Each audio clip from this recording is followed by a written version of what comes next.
But our next clip, I had this great conversation with Isaiah. Shout out to Isaiah, right? I was going over an interview with the great producer, Timbaland, and going through his journey of, his ups and downs. And there was something that he said as far as people in his ear saying, enjoy the fruits of your labor. And the result that created was very interesting to the point where I'm like, see, this is why I stay home. This is why I stay inside. This is why I stay inside. You know what I mean? A lot of work is being done inside. But you should hear this. Let's listen to this. I ain't was one to go out, and then people like, man, you gotta enjoy the fruit of your labor. That's what, you know what I'm saying? I should have stayed what I was doing. That way I wouldn't have never got caught off guard when it evolved. And everybody do it. And that's when I kind of that's when I started, the consistency started to fade a little bit because I thought I was bigger than the music.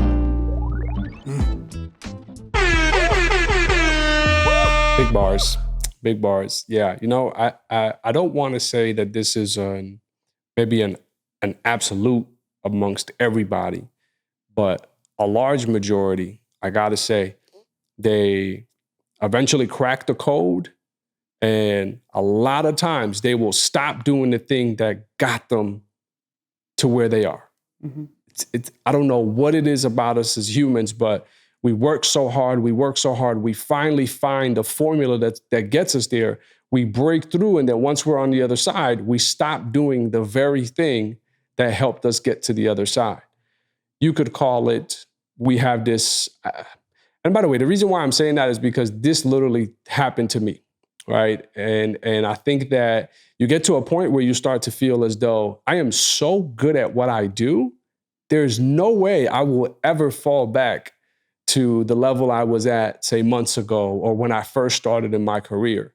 And the saying goes, man, if you don't use it, you lose it. That's just period, point blank. There's no one who can stay sharp or at the top of their game when they're not constantly in the gym or working at whatever their craft is, right? Whatever your gym is for your craft, you gotta stay in it. You gotta stay in it. You may not notice it day over day, but month over month, it is guaranteed you're going to start to notice a step difference, or it's like, oh, the reaction time or the processing time. Something is not as sharp. The creativity isn't there. I'm not as on it as I was. Well, what's that a result of? You got comfortable. You got complacent. And now I know there's a layer to it that is, temptation or other people influencing you to say, hey, come on, like enjoy what you work so hard for. But this is where it's more important to think about, who do you have around you that's reminding you of the big picture or the vision that you said, you eventually wanted to get to or make happen and bring to fruition. So, I think whether you look at it from a personal standpoint or a business standpoint, it all comes down to don't stop doing the things that got you through to the other side once you're there. Like, don't just get to the other side and be like, oh, all right, I'm good. Never going back there again. Mm-hmm. And you let your foot off the gas and you start to drift. That's the dangerous part about drifting. I don't know how to swim. So of course I'm like super. You don't know how to swim? I don't. It's but I'm tall. I think part of the issue is. Can you doggy paddle? Possibly. It depends. Okay. All right. Yeah. Can you float? Yeah. Not for long. It's like, yeah. But let me just make the point. Just like you could swim. I'm sorry. My bad. Yeah. No, you're good. It's important, you're trying to go places. Yeah, you need to know how to. Come on. I thought at you least could swim. float. We're trying to go places. Yeah. No, but that's why I think the drift is so crazy, right? And it's such a powerful example because a lot of times when you start to drift, I don't know if you've ever, say, gone jet skiing or you're just kind of like floating there. And you let 5 minutes go by and you're not doing much. So, I got my life jacket on though. I'm chilling. Oh no, I'm good. So, no, I could get there. It's right there. It's not too far. I could just like a couple seconds, I'll be there. You let a couple minutes go by, a couple more minutes go by, and next thing you know, that distance, that drift, it happens gradually and you don't know that it's happening. And that's the issue when you start talking about, this same example here. you start to drift and you don't know that it's happening. So when you try and get back to your position or where you once were, you're like, oh, dang, I fell off. That makes And sense.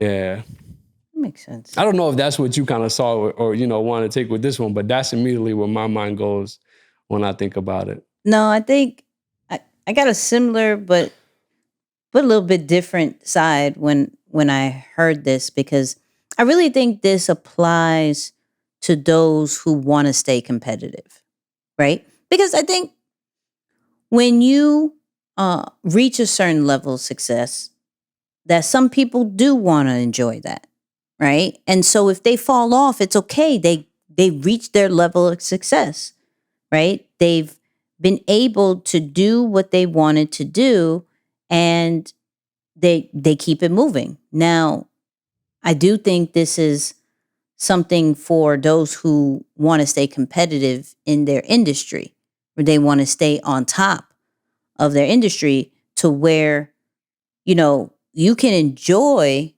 a bit, but don't get too comfy, right? Because the second you lay off the gas, there's somebody else who's right there. And if you're okay with that, then that's fine. But if you're not, then there has to be a balance of like, okay, let me enjoy this. Let me splurge a little bit, but I'm right back in, right? What I love about this particular clip, it has everything to do with like being totally immersed in your craft. Like he was killing the game and working with Jay-Z, Beyonce, Justin Timberlake, Madonna, when he stayed in the lab, right? When he was working on his craft all the time, then the consistency was there. The second that he started listening to people, maybe paying attention, not, back then there was no real social media, but maybe related to the times now, maybe looking at social media and seeing that people are out vacationing, buying all these things. Yo, me too. I want to do that too. And it actually creates inconsistency.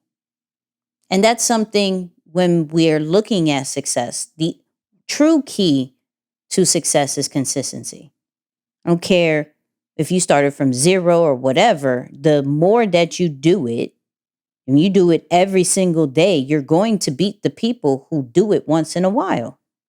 Mm. No matter if every single time they put out something, they do something, it's a hit, they remember the people who had consistency.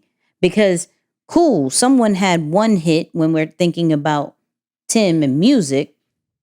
Somebody had one hit, but Tim had a hit with Jay-Z, had a hit with Madonna, had a hit with Aaliyah, had a hit with Genuine, had a hit. Like, it starts to beat that one hit, that major one hit that one person had, and you're building a consistent legacy rather than just this one thing, or maybe a few things.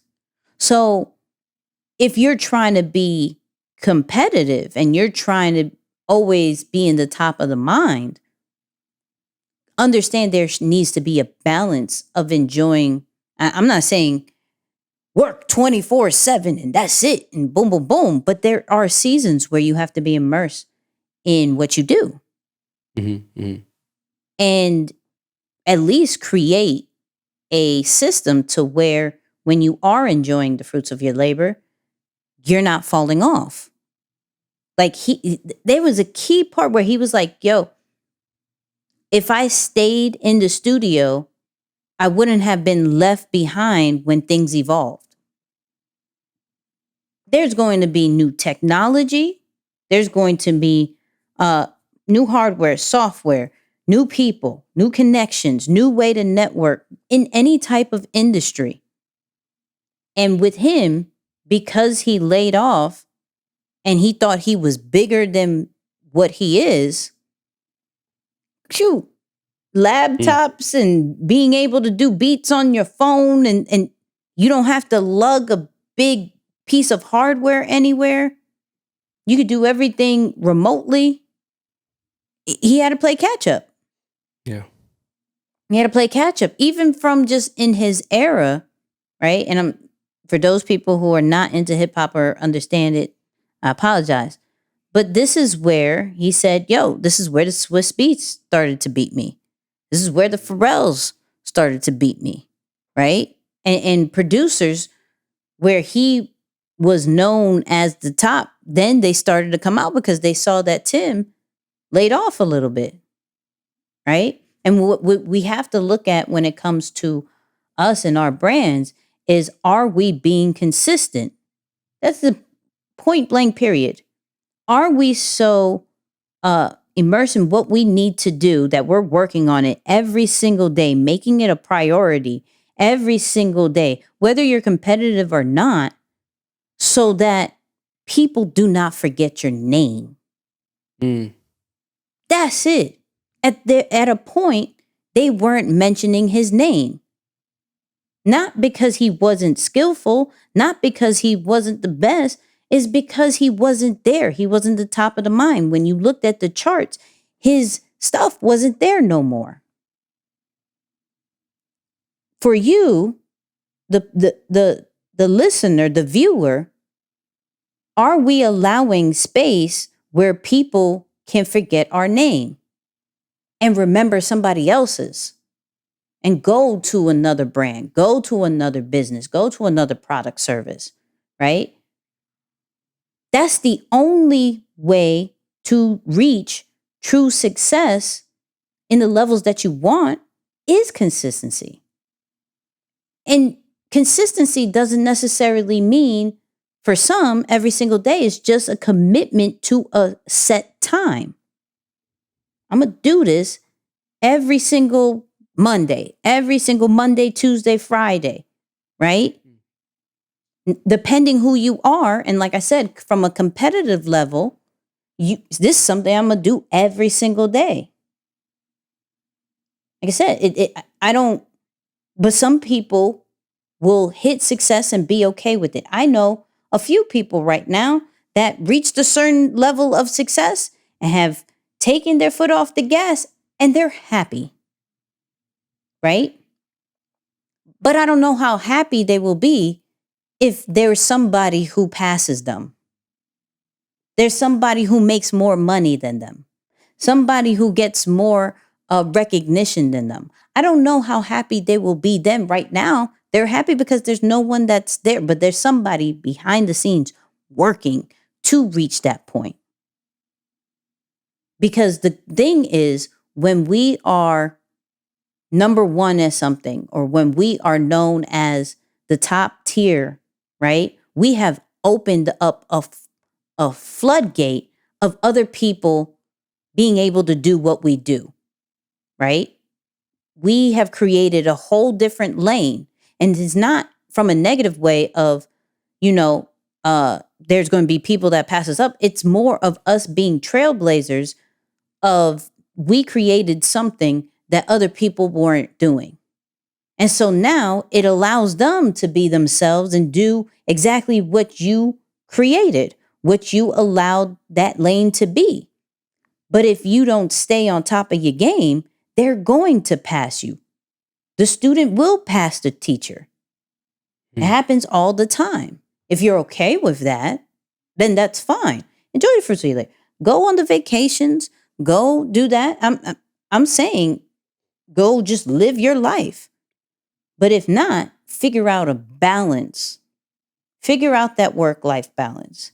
Figure out how you can still stay on top of the game, but still have that downtime, that reward time, that recognition time.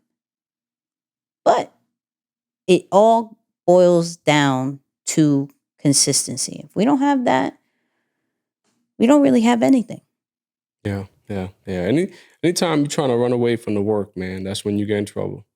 And I think in a way, this is where it helps to do the things that you love to do, or find something that you love within the thing that you're doing. Because the minute you start running away from the work, that's when you know you may never come back from it because there's nothing keeping you there. So like one of my role models for this like idea of work-life balance or just the commitment toward it. I look at people like Kevin Hart. I look at people like The Rock, Dwayne Johnson. I look at people like Will Smith who go hard in both. They're going to live. They're going to enjoy the crap out of life, but they're going to work ridiculously hard too. And I think the only way to do both is to have an appreciation and an enthusiasm and like a love for both, that you're not running from the work because you love the work. And at the same time, you love life. So when you're doing life, you're all the way committed to life. But it's something about the neutral gray of you wanna work when you're doing life and you wanna do life when you're working because you wanna do a little bit of both all the time. It gets you in trouble because you can't stay focused at either one of them. You're never filling your cup at either well because you're at that well looking at the other well. You go to the other well, you're thinking about the other well. Love the work, y'all. Love the work. And I'm not saying, work at the expense of all the other things that are valuable, but love the work. And that's these ideas around like the 4-hour work week and the 12 week year, all these, I love it because it's just saying when you lock in, you can do so much more than what the average person does who's trying to be wily dad, just taking their time with it. You could kill it. Big facts.